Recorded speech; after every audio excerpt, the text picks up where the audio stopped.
Hello everybody, Captain Marty Brill here on Thursday, May the 28th. We're about done with May and it's been a good fishing month. A little bit breezy yesterday, but we have a lot of variety in our catches, and I'll tell you what's being caught and where you might go to catch a fish of your own when I come back in just a moment. Experience why the Oregon Inlet Fishing Center is known as the fishing capital of the world. Drop a line with the largest charter fleet on the East Coast and chase tuna, mahi, marlin, cobia, and much more in legendary waters off the Outer Banks. Whether you're headed offshore for the big bite or just enjoying a laid-back inshore trip, the Oregon Inlet Fishing Center has everything anglers need. Expert captains, bait, tackle, fish cleaning services, and even a nice little restaurant overlooking the marina. Located at the north end of the Bass Knight Bridge, it's where Outer Banks fishing stories are made every single day. The Oregon Inlet Fishing Center. Play where the big boys play. Are you ready for a fishing thrill like no other? Oh, there he is! There he is! Oh, got him up! As seen on Wicked Tune at Outer Banks, the Carolina Girl, captained by majestic Jesse Anderson, is a custom, luxurious 53-foot Jarrett Bay built boat running out of Hatteras Harbor Marina. Let Jesse and her crew give you a fishing experience of a lifetime. To book a trip, go online to CarolinaGirlSportFishing.com. Carolina Girl Sport Fishing, your offshore adventure awaits. The only thing in today's report that's a little iffy is I cannot confirm that anybody went out offshore of Hatteras. I heard a couple reports say no, and then one report say yes, but it doesn't really matter. They'll go when they can, and they've been doing really good on the blackfin tuna, and they're catching a lot of dolphin. Both of our fleets are doing well on the dolphin or mahi, and some of those are gaffers. Actually, quite a high percentage of them are. It's requiring a gaff to get them into the boat. So that's good, and they've been doing really well on just about everything available to them, inshore and near shore. They're doing some sight casting for red drum. They're catching a lot of sheephead, and then they have as a fallback bluefish and Spanish mackerel. So typically how that works is you go out and look for the drum because that's sight casting, really challenging, really fun. And you might catch a big one, get a citation, the good kind of citation from the state. And then you might go fishing around the buoys and around the wrecks for some sheephead, really great eating fish related to, it's in the porgy family, which I think also the red snappers are. All that's really good eating family of fish. And then if that doesn't pan out too good, you go for the bluefish and Spanish, and they're plentiful. Oregon Inlet, their offshore fleet had great mahi fishing. It's funny because Hatteras is still old school, calls them dolphin, which is what I like to call them. Oregon Inlet is more politically correct, and they call them mahi, but they're dolphin fish is what they really are, not dolphin, bottlenose dolphin. Great to eat. If you're in a restaurant somewhere and you get a chance to try them, you really should. They had a few yellowfin tuna yesterday. That bite is not as good as it should be for this time of year, but luckily for them, there's plenty of other stuff to catch. And they caught tilefish. There's a couple of blue marlin in the catches. And all in all, they had a great day of offshore fishing. Their inshore boats are catching all the bluefish and Spanish mackerel that you could want. And both Hatteras and Oregon Inlet inshore, nearshore fleets are catching cobia. And that's the big deal. That's the gold standard. That's the blue marlin of the inshore fishery. Another great eating fish.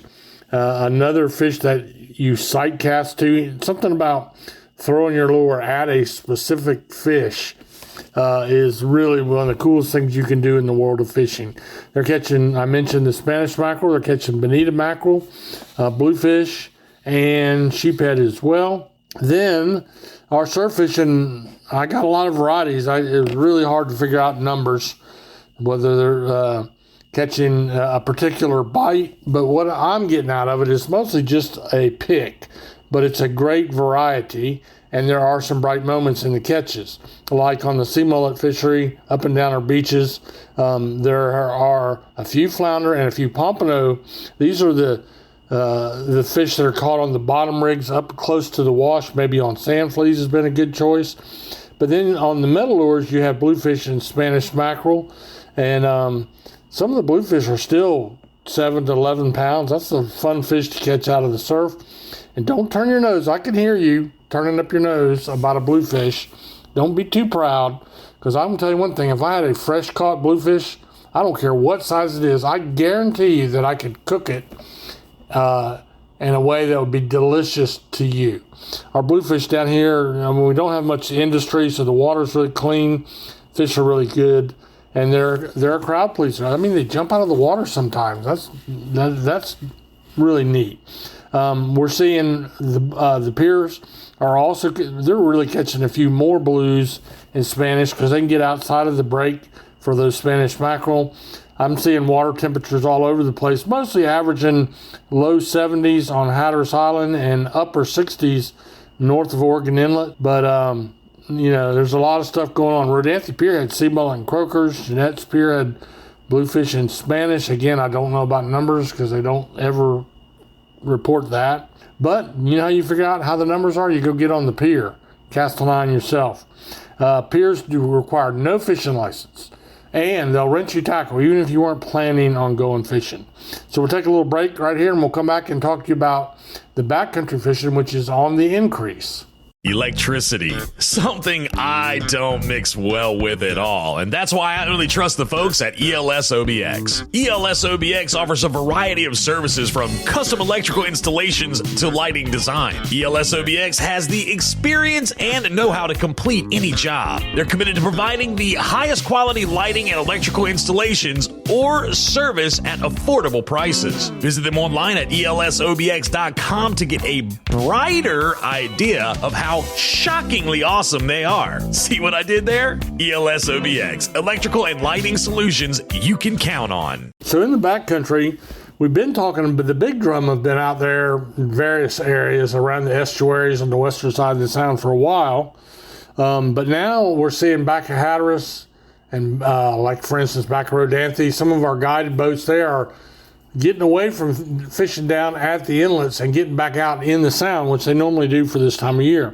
And they're catching some sheephead, they're catching some red drum, and a few speckled trout starting to show up, which is a good sign. And like I said yesterday, we're not to the point yet where the wade fishing is really picked up.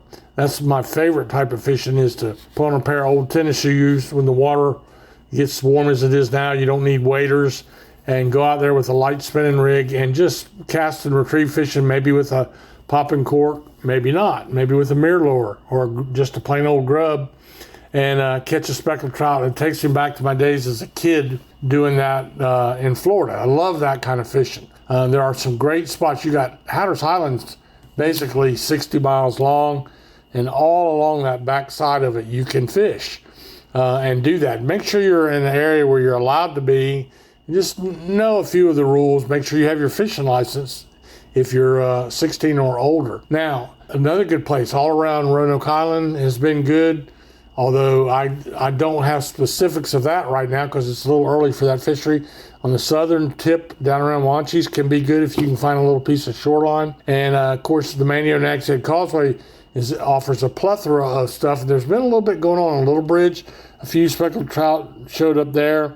They've been catching a couple of undersized flounder and a few spot and croakers. So that's pretty much our fishing report as we work towards the weekend. Great time to get on an offshore boat and go out there and do some of that mahi fishing. That would be my tip for the day. And I hope you get a chance to do that. And I also hope that the good Lord blesses you richly today.